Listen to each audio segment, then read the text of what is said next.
Mary, you've been in the game for a while. You have like 15 listings right now, all through Louisiana, Mississippi, and you do it all by yourself. You don't have a team. You're a one woman show.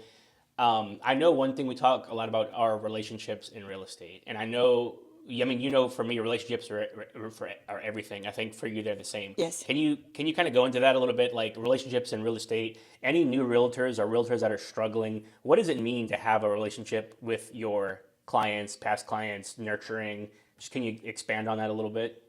Well, it's respect. Mm-hmm. It's respect for that client. Yeah. It's respect for what they expect from you. Yeah.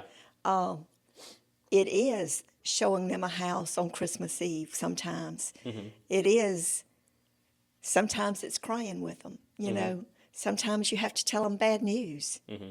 Sometimes, it's loving them like Christ loved the church. Mm-hmm. It is. Yeah. And you have to be honest with them. You have to be fair with them. And you treat people right, and normally they treat you right. Yeah. I've had some of the other experiences, Mm-hmm. I'm sure. but I also have people that I showed a house to 5 years ago call me when they're ready to sell their house. Yeah. Absolutely.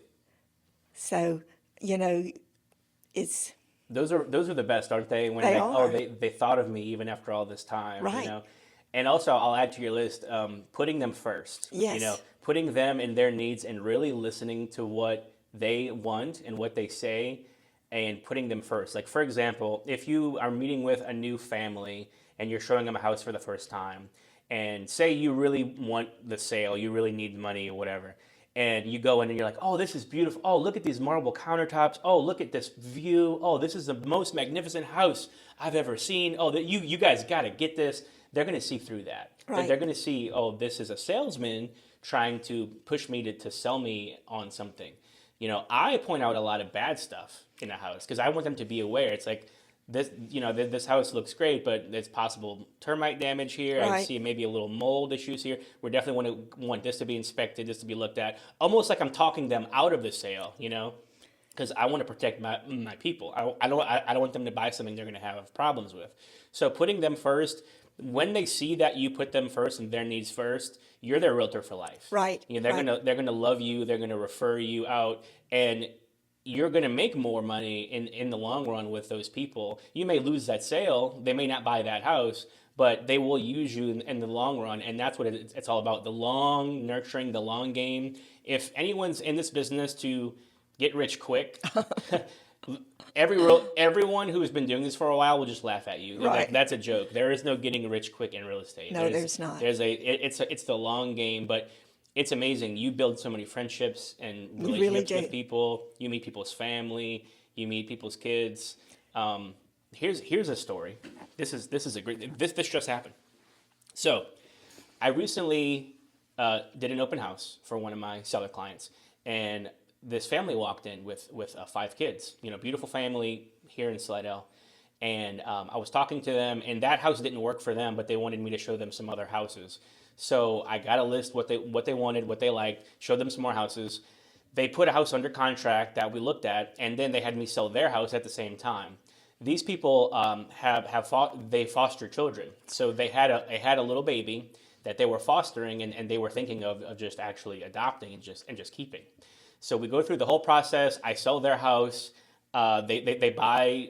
We are at the closing table selling and buying the house, and they get a text saying that the adoption was accepted, and they gave them a date of the actual adoption for that little baby. Oh my goodness. And so we were all just like, this is amazing. This is the most amazing. And for me to be a part of that Right. in that moment was like, this is why I'm doing this. Right. Like it isn't for the money. Like I get to be a part of these people's lives in the most meaningful way. And so now I know, they're in the house, they're adopting the baby. Now they're all 5 kids, one big happy family. And I got to be a part of that. Right. And that's so amazing. And it's just like thinking about it, it's incredible that we get to Right. do that in this business. It is. And they were so happy getting that text and like seeing that it was all finalized and they got an adoption date and everything. So the fact that I get to follow up with them and check in with them, it's awesome. It's an awesome business to be in. You know, it can be hard work and stressful, but it's the most rewarding thing I can think of. Yes, and then you get to be invited to baby showers and to Oh yeah. housewarmings and to weddings. Yep. Yeah. Yep. Yes, We get to party a lot. You know, we do. housewarming parties. You know, we get to go out. We get to meet with clients, meet their families, meet their kids, and just kind of be a part of it. And then you become the realtor like for the family. Right, You know? you really You do. become the realtor for the whole family. You know, you meet everybody, and that's the real way of doing it in this business. Right. That's the real way of getting referrals, meeting people. You know, buying leads and all that. You know, whatever. That's fine, but actually making those real connections is so much more meaningful. It is. And you were talking about pointing out bad things in the house. Well, you know, and I do that too. But I find that I need to be very careful about expressing my opinion about the beauty of the house or whatever, because not everybody has my taste. Right. You Yep. know, something that I might think is absolutely atrocious, they love it. Yep. Yep. So I walk into a house maybe and hold my breath. Yep. Oh no. And then they're like, wow, this is beautiful. I mean, I walk when I show houses to my buyer clients, I walk in with no opinions. Right. I am an opinionless person. I don't have a subjective opinion. Like the carpet might be disgusting, or the house might smell like smoke. But I'm not going to go and be like, oh God, this house stinks. Like, because maybe my clients smoke, maybe, Right. or maybe they just don't care about carpet. You know, Right. I'm going to point out the objective facts There's a leak. of issues, of defects. There's a leak, possible termite damage, possible mold, foundation cracks, Right. things like that. But as far as my taste, like I'm not going to comment on like the color of the walls because that's just paint. I'm not Right. going to comment on the countertops and things like that. Now my clients may say we want something a little more updated, and that's totally fine. But it's all taste. And Right. realtors that walk in and they're like, oh, this house is disgusting. The buyers might have loved it. Right. And then you just put that negative thought, like, oh, people are going to think my house is disgusting. And you just kind of put that negativity where it wasn't Right. existing in the first place. Yeah. So I don't have an opinion. I go through, it might not be the house for me, but I wouldn't say Right. that because Yeah. I'm not them. Right, exactly.